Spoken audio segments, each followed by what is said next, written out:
नमस्ते बच्चों, स्वागत है आपका आज के नए लेक्चर में। बेटा हम लोगों ने लास्ट सेशन में कवर किया था regarding the de Broglie principle and the Heisenberg's uncertainty principal.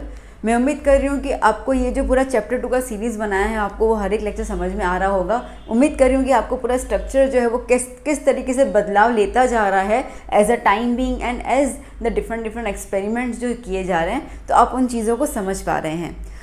तो अब जैसे हमने यहाँ पे बेसिक बात करूँ जैसे कि मैं कि हमारा structure of atom basically chapter का नाम है, तो थोड़ा सा अभी मैं पिछले सारे कॉन्सेप्ट्स को लेके आ रही हूँ। तो बेसिकली हम लोगों ने क्या स्टार्ट किया था कि सबसे पहले थॉमसन जी ने मॉडल दिया था जो बहुत ज़्यादा बेसिक था, बेसिक भी नहीं था, बहुत ज़्यादा थियोरेटिकली था, तो उसको अप्रूव नहीं किया गया। फिर उनको अच्छे से प्रेजेंट किया गया बाय द रदरफोर्ड। पर रदरफोर्ड का जो प्रॉब्लम था वो ये था कि वो इलेक्ट्रॉन की स्टेबिलिटी और इलेक्ट्रॉन का पोजीशन नहीं बता पाए थे। ठीक है, फिर इलेक्ट्रॉन का पोजीशन बताया था बोहर मॉडल ने, और बोहर जी ने हमें क्या बताया, उन्होंने ये बताया कि जो इलेक्ट्रॉन है, ठीक है, वो पार्टिकल की तरह गोल गोल घूम रहा है। ठीक है, यही उन्होंने बताया था ना कि ये न्यूक्लियस है और न्यूक्लियस के इर्द गिर्द ये जो पोजीशंस हम दे रहे हैं यहाँ पे इलेक्ट्रॉन जो है वो रिवॉल्व करते हैं। इतना क्लियर हुआ? ठीक है, उन्होंने ही बताया। बट उसके बाद बहुत सारे एक्सपेरिमेंट्स हुए जिनमें जो दो मेन कॉन्सेप्ट थे, मैंने आपको लास्ट लेक्चर में कहा था कि इनके ड्रॉबैक्स लर्न करने से पहले हमें ये जानना होगा कि डी ब्रॉगी और हेसेनबर्ग ने क्या हमें एक्सपेरिमेंट दिया जिसकी वजह से इनका जो मॉडल है वो फेलियर हो गया।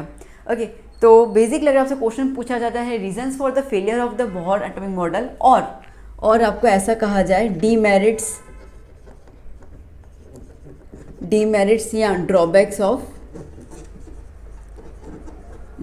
ऑफ बोहर मॉडल, तो सेम आपको इसमें आंसर लिखना है। ओके, तो अगर हम बात करते हैं यहाँ पे बेटा, तो सबसे पहला जो बोहर जी का ड्रॉबैक था वो सीधा ड्रॉबैक यही आया था कि उन्होंने जितना भी एक्सपेरिमेंट किया था वो सिर्फ उन एलिमेंट्स या उन एलिमेंट्स के स्पीशीज़ के लिए किया था जिनके पास एक ही इलेक्ट्रॉन है। ठीक है, यही एक सबसे बड़ा ड्रॉबैक अगर बात करें तो शुरुआत तो यहीं से हो जा रही है। तो यहाँ पर उन्होंने हमें ये कहा था कि जो भी स्पेक्ट्रल लाइंस हमने देखी थी हाइड्रोजन एटम की, और जो भी उन्होंने मॉडल बताया था, ये बेसिकली मॉडल उन्हीं के लिए बताया जहाँ पे सिर्फ एक ही इलेक्ट्रॉन घूम रहा है। तो ये वाला शेल तो इतना आता ही नहीं देखा जाए तो। ठीक है, तो एक ही इलेक्ट्रॉन जो है वो घूम के ऊपर की तरफ जा रहा है, नीचे की तरफ आ रहा है। तो इसको लिखेंगे कैसे बेटा? हम ऐसे बोल सकते हैं that Bohr's model is applicable only for the species containing single, या तो फिर हम कह सकते हैं one electron. Okay, like hydrogen, helium H+। ठीक है, अब हीलियम में बेसिकली 2 इलेक्ट्रॉन होते हैं तो एक को दे देता है, उसके बाद उस पर एक ही बचेगा, तो तब इसके ऊपर एप्लीकेबल होगा। सिर्फ हीलियम एटम के ऊपर एप्लीकेबल नहीं होगा, हीलियम आयन के ऊपर एप्लीकेबल होगा। ठीक है, हम लिथियम की बात करते हैं तो Li2++, Na की बात करेंगे यहाँ पर। ठीक है, तो Na10+। तो इस तरीके से जो है वो चलता जाएगा। दैट मीन्स कि एलिमेंट्स जो हैं वो या तो इलेक्ट्रॉन लूज़ कर लेंगे, ठीक है, या तो गेन कर लेंगे। गेन तो होगा नहीं, लूज़ ही होगा। ठीक है, लूज़ करके उनके पास एक ही इलेक्ट्रॉन बचता है, तभी ये चीज़ एप्लीकेबल है। तो आप समझ सकते हैं कि मेजर ड्रॉबैक तो यही हो गया। ओके, ज़रूरी नहीं है कि हर बार हम एलिमेंट्स को जो है वो लूज़ करने के बाद ही उनकी वैलेंसीज़ को, मतलब उनके इलेक्ट्रॉन्स को लूज़ करने के बाद ही हम उनका स्ट्रक्चर बता पाए। जब वो एटम के फॉर्म में होंगे, जब उनके पास 10 इलेक्ट्रॉन होंगे, जब उनका 4 इलेक्ट्रॉन होंगे, तो क्या तब हम उनका कोई स्ट्रक्चर नहीं बता पाएंगे। ठीक है, तो ये तो आ गया मेजर हमारा। उसके बाद उनका दूसरा जो ड्रॉबैक था, उन्होंने ये कहा कि इलेक्ट्रॉन जो है वो ये घूम रहा है। ठीक है, इलेक्ट्रॉन जो है वो न्यूक्लियस के इर्द गिर्द जो है वो रिवॉल्व कर रहा है। मतलब कि इलेक्ट्रॉन को उसने एक पार्टिकल के तौर पे लिया कि एक पार्टिकल है जो उसके इर्द गिर्द घूम रहा है न्यूक्लियस के। तो बोहर के हिसाब से हम ये कह सकते हैं that Bohr considered electron as a particle. ठीक है, तो फिर इसको गलत किसने ठहराया? अभी तक तो ये पूरी थियोरी सही थी ना। ठीक है, तो इसको गलत किसने ठहराया? इसको गलत ठहराया डी बॉर्गी जी ने, क्योंकि आपने वो मेरा लेक्चर देखा होगा, मैंने आपको इसके अंदर बताया। ठीक है, कि डी बॉर्गी जी जो है वो ये कह रहे हैं कि जो इलेक्ट्रॉन है ना वो तो वेव की तरह भी बिहेव करता है। इलेक्ट्रॉन जो है वो वेव की तरह बिहेव करते हैं, और इन्होंने कहा कि इलेक्ट्रॉन सिर्फ पार्टिकल है। हम ये नहीं कह रहे हैं कि इलेक्ट्रॉन पार्टिकल नहीं है, उसे वेव है, ठीक है। बहुत सारे एक्सपेरिमेंट्स में इलेक्ट्रॉन पार्टिकल की तरह बिहेव कर रहा है और बहुत सारे एक्सपेरिमेंट्स में इलेक्ट्रॉन जो है वो वेव की तरह बिहेव कर रहा है, ठीक है। तो दैट मीन्स कि इलेक्ट्रॉन के दोनों नेचर है, which we had already discuss in the past videos, ठीक है। तो आपको पूरा आइडिया तो है ही कि हमने कैसे बताया था इसके बारे में। तो ये चीज़ जो है, ये जो डी ब्रॉगी जी के एक्सपेरिमेंट्स थे, वो एक्सपेरिमेंट्स के ऊपर बोहर जी का जो मॉडल है वो खरा नहीं उतर रहा था, ठीक है, वो एप्लीकेबल नहीं हो रहा था। तो ये एक इसका ड्रॉबैक आ गया। तीसरा ड्रॉबैक अगर हम बात करते हैं तो बोहर जी ने, okay, Bohr gave calculations and some formulas, okay, to find velocity, radius and position of electron at the same time, okay, that means कि simultaneously, इसका मतलब क्या हुआ आपको? वो वीडियो याद है, ठीक है, जब पे हमने बोहर के हमने स्पेसिफिक पार्ट 1 पार्ट 2 वीडियो बनाए थे, तो उसके अंदर मैंने आपको काफ़ी सारे कैलकुलेशंस बताए थे।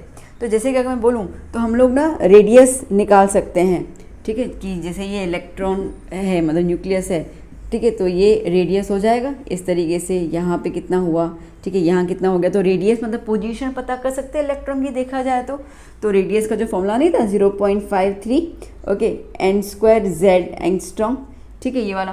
तो बेसिकली यहाँ से हम लोग रेडियस पता कर सकते हैं। अगर रेडियस पता कर गए तो अपन पोजीशन बता सकते हैं। फिर मैंने आपको एक और फॉर्मूला बताया था वेलोसिटी हम पता कर सकते हैं, उसका कुछ था 2.18 n/z metre, okay, z/n, okay, z/n metre पर सेकंड, ओके। तो देखो हम यहाँ पे पोजीशन बता सकते हैं, with the help of the radius we can find the position of electron, ठीक है। और यहाँ पे वेलोसिटी पता कर सकते हैं। अगर वेलोसिटी पता है तो मास तो हमें ऑलरेडी पता है, ठीक है, 9.11 वाला जो मास है इलेक्ट्रॉन का, दैट इज़ 9.11 × 10⁻31 kg, ये मास ऑफ द इलेक्ट्रॉन है। तो इसका मतलब है कि हम लोग इन दोनों को मिलाकर देखा जाए तो मोमेंटम भी पता कर सकते हैं, है ना, ठीक है।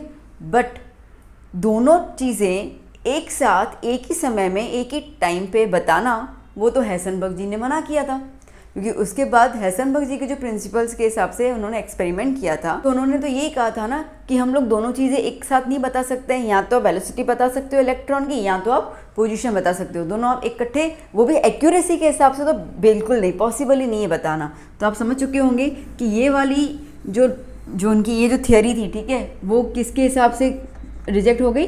ओके, हेसनबर्ग जी के हिसाब से रिजेक्ट हो गई। तो उसको हम लोग हेसनबर्ग अनसर्टेनिटी प्रिंसिपल के हिसाब से रिजेक्ट हो गई। तो अच्छा, कोई ऐसा नहीं कि उन्होंने एक एक्सपेरिमेंट किया, काफ़ी सारे एक्सपेरिमेंट किए और उन सब एक्सपेरिमेंट्स के दौरान ही was unable to find the exact position and the velocity at the same time. So that's why यहाँ पे बोहर का जो ये जो मॉडल था वो सेटिस्फाई नहीं हो रहा था। क्लियर हुआ? ठीक है। तो बेसिकली इन दोनों के हिसाब से ये जो दोनों महान रथी हमारे जो थे, और इन्होंने जो अच्छा मतलब एक बिल्कुल अलग कॉन्सेप्ट लेके आए इलेक्ट्रॉन को लेकर, इसके हिसाब से तो बोहर जी का मॉडल कहीं दूर दूर तक उनके बैकग्राउंड के हिसाब से सेट ही नहीं हो रहा था। तो ये ड्रॉबैक है। खैर एक और ड्रॉबैक है, मैं ऊपर रब कर दूं, पहले तो लिख दीजिए ना बेटा। फोर्थ ड्रॉबैक, फोर्थ आपको पता है कि स्पेक्ट्रल लाइंस हाइड्रोजन की डिराइव की गई थी। वो पूरा एक्सपेरिमेंटली बताया था कि हर एक हाइड्रोजन स्पीशीज़ में जब इलेक्ट्रॉन जाता है तो वो स्प्लिट्स हो जाते हैं, ठीक है, स्प्लिट लाइन हो जाते हैं, मतलब स्पेक्ट्रल लाइंस देते हैं। इन शॉर्ट मैं ये चीज़ बोलूँगी। ओके, तो जो स्पेक्ट्रल लाइंस है ना हाइड्रोजन स्पेक्ट्रम के या कोई भी एलिमेंट स्पीशीज़ के, तो स्पेक्ट्रल लाइंस जो हैं वो आगे जाके स्प्लिट हो जाती हैं, ठीक है, आगे जाके वो स्प्लिट हो जाती हैं अगर हम उसको मैग्नेटिक इफेक्ट या इलेक्ट्रिक इफेक्ट में रखते हैं। समझिए कि यहाँ पे मैंने हाइड्रोजन एटम रखा है, ठीक है, उसमें से लाइन जा रही है और वो पैरेलल, वो अपन ने नहीं वो देखा था लेमन सीरीज़, बल्मर सीरीज़, ओके, तो वो वाली सीरीज़ जो है बनती जा रही है। बट उसके बाद जैसे ही मैंने यहाँ पे, ठीक है, 2 चार्ज रख दिए इलेक्ट्रिसिटी के लेकर, तो वो वाली लाइन्स आगे और ज़्यादा स्प्लिट हो जा रही थी। ठीक है। और अगर हम लोग मैग्नेटिक इफेक्ट भी डाल दे रहे हैं वहाँ पे तो फिर भी स्प्लिट हो जा रही थी, तो वो लाइंस और ज़्यादा स्प्लिट हो रही थी, और वो स्प्लिटिंग वाला कॉन्सेप्ट जो है वो बोहर जी ने हमें एक्सप्लेन नहीं किया था, ठीक है। तो वो इनका चौथा वाला जो था वो ड्रॉबैक हो गया। So spectral lines show splitting into electric field and magnetic field, ठीक है। इलेक्ट्रिक फील्ड और मैग्नेटिक फील्ड में वो स्प्लिट हो जा रही थी, वो हमने देखा। इलेक्ट्रिक फील्ड का स्पेसिफिक नाम है जिसको हम लोग कहते हैं स्टार्क इफेक्ट, और मैग्नेटिक फील्ड का नाम है जिसको हम कहते हैं जीमन इफेक्ट, ठीक है। अभी इन इफेक्ट के बारे में बेटा आपको कुछ डिटेल में नहीं करना है, बस आपको नाम पता होने चाहिए कि इनके इफेक्ट को क्या बोला जाता है, ठीक है। तो स्टार्क इफेक्ट और द जीमन इफेक्ट, तो ये वाले जो इफेक्ट्स है ना, ठीक है, ये जब लाइन जा रही है और वो और ज़्यादा स्प्लिट हो जा रही है, उसके बारे में नहीं बताया गया था by the Bohr model. And एक और चीज़, उसके बाद जो थे ना, जब बेसिकली अगर मैं ये बोलूँगी और ज़्यादा टेक्नोलॉजी बढ़ती जा रही थी, रिजोल्यूशन पावर और ज़्यादा अच्छा हो जा रहा था, तो उन्होंने ये देखा कि जो भी आप स्पेक्ट्रल लाइन्स की बात कर रहे हो ना, ठीक है, अब हर एक स्पेक्ट्रल लाइन में अंदर और छोटी छोटी और स्पेक्ट्रल लाइन्स बन रही है जिनकी वेवलेंथ अलग अलग है, ठीक है, समझ रहे हो। जैसे कि ये वायलेट बनी, ठीक है, ये बन गई हमारी ब्लू, और इनके बीच में भी न जाने कितनी छोटी छोटी सी और स्पेक्ट्रल लाइन्स जो हैं वो अवेलेबल हैं, ठीक है, जिसको हम अल्ट्रा फाइन स्पेक्ट्रल लाइन्स कहते हैं। तो वो अल्ट्रा फाइन स्पेक्ट्रल लाइन्स के बारे में भी इनका मॉडल कुछ जस्टिफिकेशन नहीं दे पाया, okay. Ultra fine spectral lines, ठीक है, तो उनके बारे में भी कुछ नहीं बता पाया था। तो बेसिकली ये 5 जो है वो ड्रॉबैक हैं बोहर मॉडल की थियोरी के, या फेलियर्स हम कह सकते हैं, या यही रीज़न थी जिसकी वजह से बोहर जी का मॉडल जो है वो फेल हो गया। क्लियर हुआ, ठीक है। अब मेरी बात को सुनना बेटा बहुत ध्यान से। अगर हम ये कह रहे हैं कि बोहर जी का मॉडल फेल हो गया, इसका मतलब कि अभी तक हमने जो देखा था कि ये न्यूक्लियस होगा, ठीक है, और ये स्पेसिफिक एनर्जी लेवल्स हैं जहाँ पे इलेक्ट्रॉन्स जो है वो घूमेंगे, मतलब ये सब हम लोग भूल जाएं, ये सब अभी वैलिड नहीं है, एक्चुअली वैलिड नहीं है, ठीक है, एक्चुअली वैलिड नहीं है। तो अब जो हमारा नेक्स्ट लेक्चर होगा वही लेक्चर होगा, और बहुत सुंदर लेक्चर होगा वो, क्योंकि उसके अंदर हम लोग एक बिल्कुल अलग थ्योरी लेके आएंगे, ठीक है, क्योंकि बोहर जी का मॉडल कंप्लीट रिजेक्ट हो गया। अब क्या होगा, अब हम इलेक्ट्रॉन्स को कैसे जस्टिफाई करें, अब हम किस तरीके से बोले कि वो कहाँ पे घूमते हैं, ठीक है, कौन सा पोजीशन होगा, वेलोसिटी क्या होगी, क्योंकि हाइसेनबर्ग जी के हिसाब से पोजीशन वेलोसिटी हम बता ही नहीं सकते हैं, एक्यूरेसी तो बिल्कुल पॉसिबल नहीं है उसके अंदर, ठीक है। तो वो जो पूरा थ्योरी है उसको हम कहते हैं क्वांटम मैकेनिक्स। ये क्वांटम मैकेनिक्स आपको एक अलग दुनिया देगा, ठीक है, जिसमें आप इलेक्ट्रॉन, ठीक है, कहाँ होंगे, कैसे होंगे, बिल्कुल अलग चीज़ें आएंगी with the help of the quantum numbers. And basically बहुत सारे बच्चे, मुझे पता है कि उनको ये वाली चीज़ों का बड़ा इंतज़ार रहता है, वो सीनियर से पूछ चुके होते हैं ना क्या क्या अच्छा, तो बताते हैं सीनियर्स कि यह टॉपिक बड़ा मज़ेदार है। तो बस अभी हम लोग नेक्स्ट लेक्चर में यही मज़ेदार टॉपिक करने वाले हैं।